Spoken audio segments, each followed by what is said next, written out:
అంబేద్కర్ కోనసీమ జిల్లా పి గన్నవరం నియోజకవర్గంలో MLA camp కార్యాలయం దగ్గర ఏర్పాటు చేసిన మీడియా సమావేశంలో Janasena party irrigation department state director సిరినినీడి వెంకటేశ్వర మాట్లాడుతూ వైసీపీ కోఆర్డినేటర్ గన్నవరపు శ్రీనివాస్ అవాకులు చవాకులు పేలుడు మీ పార్టీకి మీకు చిత్తశుద్ధి ఉంటే బహిరంగ చర్చకి రావాలని డిమాండ్ చేశారు। ఈ కార్యక్రమంలో కూటమి నాయకులు కార్యకర్తలు పాల్గొన్నారు। లబ్ధిదారులకి అందజేయడానికి ఆయన పడిన కృషిని గుర్తించి ఆయన్ని అభినందించడం పోయి అతను నోటుకొచ్చినట్టు విమర్శలు చేశాడు కాబట్టి ఈ సమావేశం తీవ్రంగా ఖండిస్తున్నాం।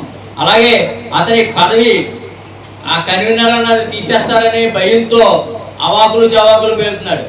అతనికి పదవి ఉంటుందో ఓడిపోతుందో మాకు అనవసరం, కానీ మా నాయకుడి మీద తప్పుడు ఆరోపణ చేస్తే మాత్రం జనసేన టీడీపీ బీజేపీ కూటమి సభ్యులు ఎవరు కూడా సహించరు। అతని మీద మేము లీగల్ ఒపీనియన్ కూడా తీసుకుని లీగల్గా ప్రొసీడ్ అయ్యి డిఫర్మెంట్ సూట్ చేస్తున్నాం। దానికి బహిరంగ క్షమాపణ చెప్పి అతను తప్పించుకుంటాడో లేకపోతే కోర్టుకు వెళ్ళి కోర్టులో కడతాడో తేల్చుకోవాలి।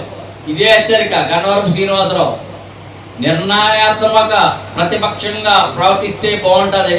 లేనిపోని అవాకులు చవాకులు పేలి మా కూటమిని గౌరవ ఎమ్మెల్యే గారిని కానీ విమర్శిస్తే మాత్రం జనసేన టీడీపీ బీజేపీ నాయకులు ఎవరో సహించరని ఇందు మూలంగా హెచ్చరిస్తున్నాం। జై జనసేన, జై టీడీపీ, జై బీజేపీ।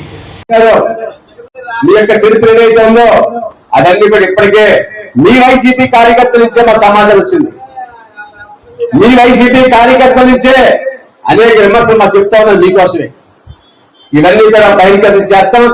దయించి మీరు బాబాసాహెబ్ అంబేద్కర్ విగ్రహ సాక్షిగా ఆ మూవ్మెంట్ సెంటర్ లో మీరు జరిగినటువంటి విషయం దాని మీద క్షమాపణ చెప్పి ఈ నియోజకవర్గం కూటమి నాయకుల యొక్క ఆత్మాభిమానాన్ని ఏ విధంగా కూడా అవమానపరిచే విధంగా కాకుండా గౌరవప్రదమైనటువంటి కూటమి నాయకులకు ఇచ్చేటువంటి గౌరవాన్ని మీరు ఇవ్వాల్సిన అవసరం చెప్పి సందర్భంగా గుర్తు చేస్తున్నాం।